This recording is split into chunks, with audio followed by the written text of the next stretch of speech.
Hi guys, welcome to my new office. Felt like the perfect place to film this video because this one's going to be all about how I became a designer. I am using my phone as a mic today, so things might sound just a tiny bit different. Hopefully it's still okay. I think I'm the poster child for the Tumblr girl to designer pipeline. Like many others, I spent so many evenings after school deep in the depths of Tumblr.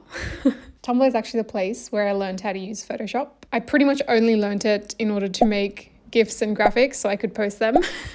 But I was also coding my own themes, learning HTML, CSS, JavaScript. I didn't even know what any of these things were or where they would lead me, but I was just having fun.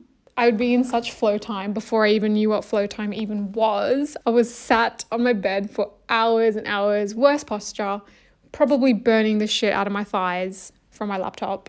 Obviously, I had no idea that Tumblr would shape my entire life, but here I am. And it's funny because even though I knew exactly what I love doing, which is creating, I just somehow convinced myself that I wasn't a creative person. And I think it was simply because I couldn't draw. And I was like, so be it. I'll just continue doing maths and physics. They're the subjects I like anyways. And so it just felt logical and safe to pursue a engineering and IT degree. So towards the end of year 12, I applied and got accepted into the Bachelor of IT scholarship program, which is a co-op degree at UTS. You had to do an interview for it and you also had to get an ATAR of 90 or above. So fairly competitive. For my enrollment year, I think there was 35 or so students that got accepted into the course. It essentially mirrored the non-co-op IT degree at UTS. We pretty much did the exact same subjects, but it was fast-tracked to a 3-year course instead of a 4-year course. And as part of this degree, we also got 2 6-month work placements, which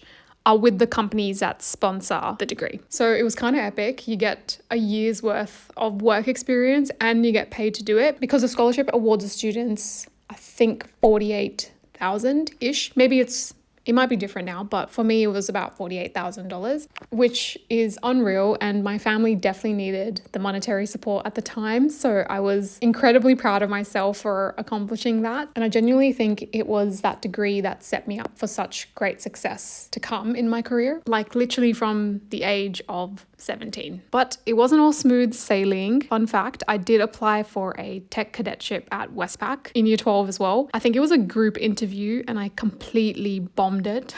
I was definitely too shy at the time for a group interview. And yeah, I didn't get it, but I'm glad I never got it because looking back, I don't think I would ever trade my co-op degree for anything else. So during my degree, my first placement was with Macquarie Bank, which was one of the sponsors for our course. It was so daunting. I was a 17-year-old and I was going into a very, very corporate world, like literally had to wear heels every single day. I think the culture's very much changed now, but back then you had to dress appropriately and people at Mac would dress up a lot. At the time, I was convinced that I wanted to be a software engineer. So most of my time there, I spent programming, which turns out was pretty freaking boring for me. I very quickly realized that I only liked the front end part of coding, not so much the back end. Just as an FYI, I'd never heard of product design, UI, UX, or anything of the sort at the time. It just didn't exist. Like there was no degrees for it. You could go and do a visual comms degree, you could do a graphic design degree, you could go into more traditional fine arts. Like there were so many other options for art and design, but I never knew that there was a whole side of digital product design. I'd never heard of it. I'd never studied it. I think this was around 2013 or 2014, but obviously we've come such a long way since then. In my second year, I started working at Employment Hero, which was a startup at the time. Absolutely insane to call it a startup because of just how successful that company is now. I worked there part-time during uni on the days that I didn't have any classes. That job is so special to me. It pretty much changed everything for me. I made such good friends there. I had such a great manager at the time. He actually encouraged me to take a leap of faith into the design world because I actually started at EH as a business analyst. And in that role, I was doing a lot of wireframing. Back then, we were using Balsamic. I don't even know if that still exists, showing my age here. But obviously I was fairly proficient in Photoshop by then because of all my time spent on Tumblr. So I realized that balsamic just wasn't high fidelity and detailed enough. So I actually started creating my designs in Photoshop instead because I felt like it was a lot easier to communicate with the developers by showing them kind of what I imagined it to look like, but like way more detailed than a wireframe ever could. My manager basically noticed this and nudged me into becoming a product designer for EH instead. And so I did. I started learning as much as I could about UI design, UX design, mobile app design, web design, just everything I could. Again, at the time, very little formal education out there. I was pretty much relying on YouTube, a lot of human computer interaction books, and essentially just starting to mimic whatever apps and websites I would come across on the internet. So that was my origin story, pretty much entirely self-taught. Third year uni was chaos, but kind of in the best way. I continued working at EH part-time. I started my second uni work placement at the Reserve Bank of Australia, or RBA, and I was also studying full-time.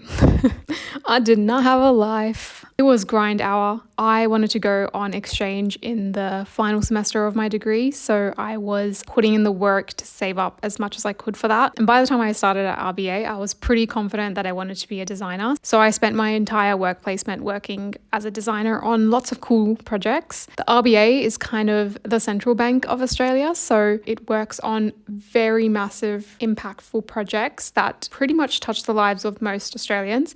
So one of the projects I got to work on was the Next Generation Banknote program. That was so cool. Basically, it was all about designing and rolling out the new $5 and $10 notes, and obviously the rest of the denominations would come later. I got to be part of the design, and I learned so much about how banknotes are designed for durability, for security, and for accessibility. Such a fascinating project. I also got to join the project where the RBA was building the new payments platform, or NPP. Pretty technical stuff, but the NPP is kind of the foundation for real-time payments in Australia. If you're in Oz, you've probably encountered NPP through Osco or Pay2 and PayID. Pretty much all of the instant payments run on that platform. And mega cool to be able to be part of that project. After I graduated uni, I looked into grad programs. I think I looked into Atlassian and CommBank, but I found that they were a little too foundational and rotation heavy. So I instead chose to take a full-time gig at EH. Also this way I would be paid as a junior designer as opposed to a graduate. Kind of a no-brainer at the time. And up until this time, I was the only designer in the EH team until my good friend Julia joined the team. She was also actually making a transition into product design, which was really cool to be able to do that together with her. At EH, I got to design the mobile apps as well as the web app. Got to make a huge impact on the product, especially being such a lean team. But I was also kind of flying by the seat of my pants, learning as I went. Eventually, I found myself feeling like I needed a design mentor, which is when I joined the team at Mentally Friendly, now known as Future Friendly, which was my first venture into the design agency world. But this role accelerated my design career big time. I went from a junior designer to a midweight to eventually getting a senior design role as a result of this job. I got to learn so much more about the design discipline, strategy, design research, copywriting. I even got to dabble into video editing and storytelling. I got to learn client management and presenting my work. I got to learn a lot about building a design team and the team culture that goes with it. It was such a huge learning experience for me, and I was so thankful for that job and for all the amazing team around me at the time. I got to work with a lot of really cool clients as well. Service New South Wales was one of them, CommBank, Documentary Australia, which is a foundation, the Tasmanian government, and my very own uni, UTS. I gained a lot of experience super fast, and eventually I was handling client projects as a solo designer. The confidence that brought me was game changer. The next chapter in my career is when I took a senior design role at PwC. So design agency, but make it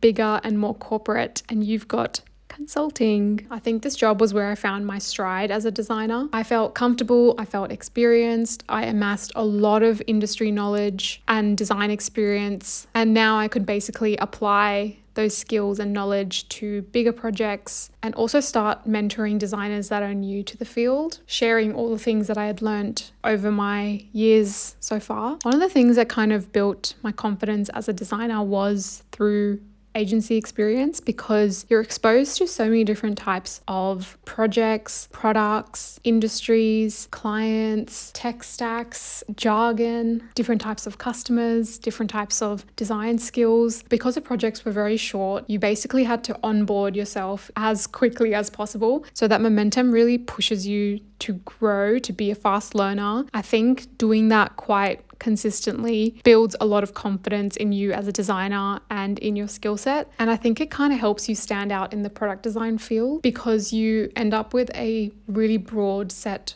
of experience. And that's compared to working in one company in one industry for a prolonged period of time. Both are really great, but I think early in your career, you'll get a lot more exposure to a lot more variety of work if you work in kind of more of an agency style field, to be as generalist as possible and start to specialize when you feel like you've gained a lot of experience across the board. But yeah, I was in the PwC digital team. The projects were much bigger, much longer, sometimes global. I actually even got to work in Perth for 5 months as a fly in, fly out experience. So I'd wake up at 3 a.m. Monday morning, fly to Perth, which is 5 hours away and a 3-hour time difference. And then I would fly back on Friday evening, and that would be my life for 5 months. It would have been longer, but it actually ended because it was COVID. But I loved working at P-Dubs. It was a peak in my career. Got to work with a lot of also really cool clients, and I got to do some really cool internal experiments and projects as well. I adored that job so much, and special shout out to my manager at the time, Gabe, who was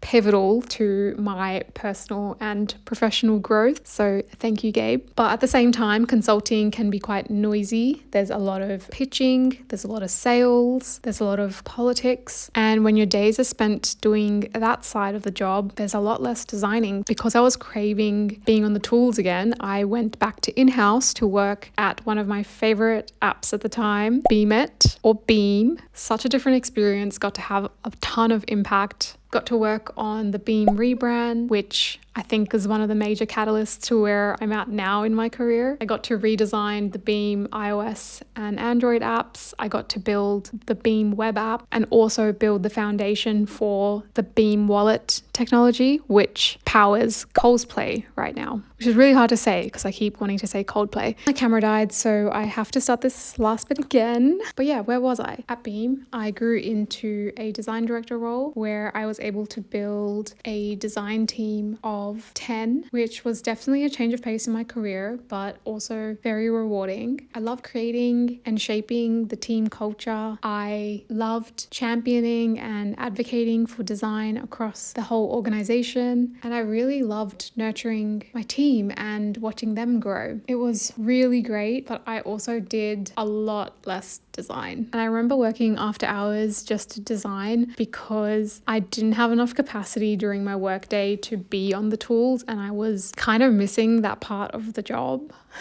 Eventually, because of that, I ended up quitting that job and quitting a 9-to-5 completely. I found that the more senior I got as a designer, the less design I actually did. I also found that there aren't that many pathways in a lot of companies to just be an expert in your craft and to not go down the route of becoming a manager and a director. I just found that there wasn't like an avenue for that in a lot of the 9-to-5 jobs that I was looking at. I wanted freedom, I wanted expansion, I wanted variety. I didn't just want to do product design anymore. I wanted to do brand design, interior design, graphic design, physical product design, video editing. I wanted to explore my creativity to its fullest. I wanted to explore all my potential, and I just wanted to have fun doing it. So that's exactly where I'm at now. I'm a freelance creative. It sounds really cool, but I'm still figuring things out as I go. It's very chaotic and at times pretty stressful, but it's also very fulfilling. I would never trade this career for anything. Maybe a tad more stability. I'm getting more in touch with my creativity again. I'm exploring beyond what I've always done. So that's my career so far. Thank thank you for listening up until now. I figured I should probably give a little bit of advice for anyone who's just starting out as a designer, wanting to get into the field, or have been in it for a while and are looking to do something different. First off, I just want to say that it's never too late to start. It's never too late to do something different. Some of the best designers that I know didn't really get into their stride or smashing out of the park in their careers until well into their 30s. I think it's basically that quote that says the best time was 5 years ago and the next best time is now. So just go for it. Another thing which really helps you level up as a designer is to ask for a lot of feedback. Not only will you get a really good, diverse perspective on your work, make you become aware of any blind spots that might exist, it also allows you to get really comfortable with giving and receiving feedback, as well as being able to trust your gut and sometimes not accept any outside opinion or feedback,